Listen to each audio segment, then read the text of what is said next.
असेल या संदर्भामध्ये, या रेल्वेच्या संदर्भामध्ये अनेक वर्षापासून आमचे सगळ्यांचे प्रयत्न सुरू आहेत. परंतु आता केंद्र सरकार याच्यामध्ये काहीतरी वेगळा निर्णय करू पाहत आहे आणि मार्ग बदलून दुसऱ्या मार्गे रेल्वे नेण्याचा प्रयत्न सुरू दिसतो. या परिसरामध्ये होणारा विमानतळ होऊ शकला नाही. आता ही जी रेल्वे आहे ही काही फक्त प्रवासी वाहतुकीची रेल्वे नव्हती. शेतमाल, फळभाज्या, फळं या सगळ्या वस्तू शिर्डीच्या विमानतळापर्यंत आणि विमानाने परदेशामध्ये पाठवण्याच्या दृष्टिकोनातून ही रेल्वे फार महत्त्वाची होती.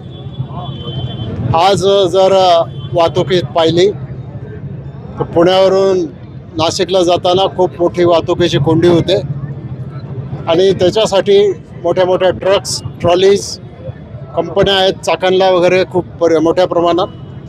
त्यामुळं अडचण तयार होते आणि म्हणून ही रेल्वे जशी शेतकऱ्यांसाठी गरजेची आहे, विद्यार्थ्यांसाठी गरजेची आहे, नागरिकांच्यासाठी गरजेची आहे आणि पुणे आणि नाशिक आणि ठाणे, मुंबई असा हा जो ट्रँगल आहे, हा ट्रँगल जोडायचा प्रयत्न या रेल्वेच्या माध्यमातून करायचा आमचा पूर्वीपासूनचा निर्धार आहे आणि तोच निर्धार आम्ही पुढे नेणार आहोत.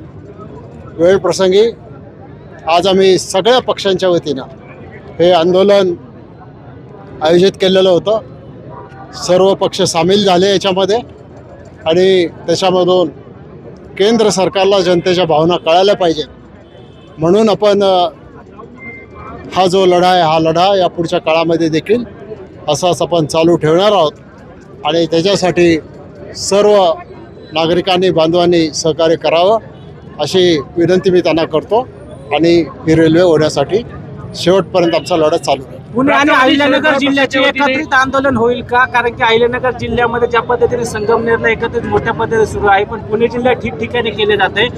पुणे जिल्ह्यातले ही जी समिती आहे किंवा आंदोलक आहेत यांच्यात एकही दिसत नाही का एक पुढचं आंदोलन एकत्रित केलं जाईल मोठ्या पद्धतीने?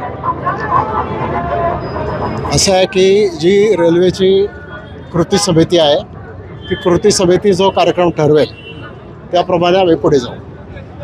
शरद पवार पक्षाचे खासदार उद्या प्रधानमंत्र्यांची भेट घेणार आहेत रेल्वे संदर्भात. हो, त्याच्याशी माझं फोनवर बोलणं झालेलं आहे. त्यांनी मला सांगितलं की मी उद्या माननीय पंतप्रधानांची भेट घेणार आहे.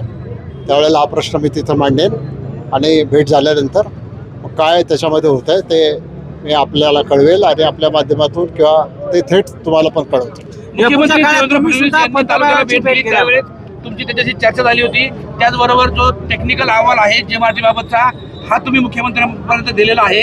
पुढे राज्य सरकारची आता याबाबत काय भूमिका आहे, काय ठरलंय?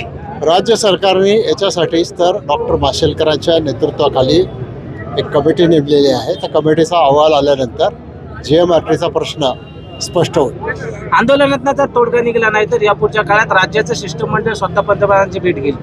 असं आहे, टप्प्याटप्प्याने ज्या गोष्टी कराव्या लागतील त्या आम्ही करू आणि त्या वेळेला तुम्हाला सांगू. साहेब, जुन्नरमध्ये अदानींचा जो प्रोजेक्ट होता त्याला सुद्धा विरोध होतोय आज ग्रीन एनर्जीचा.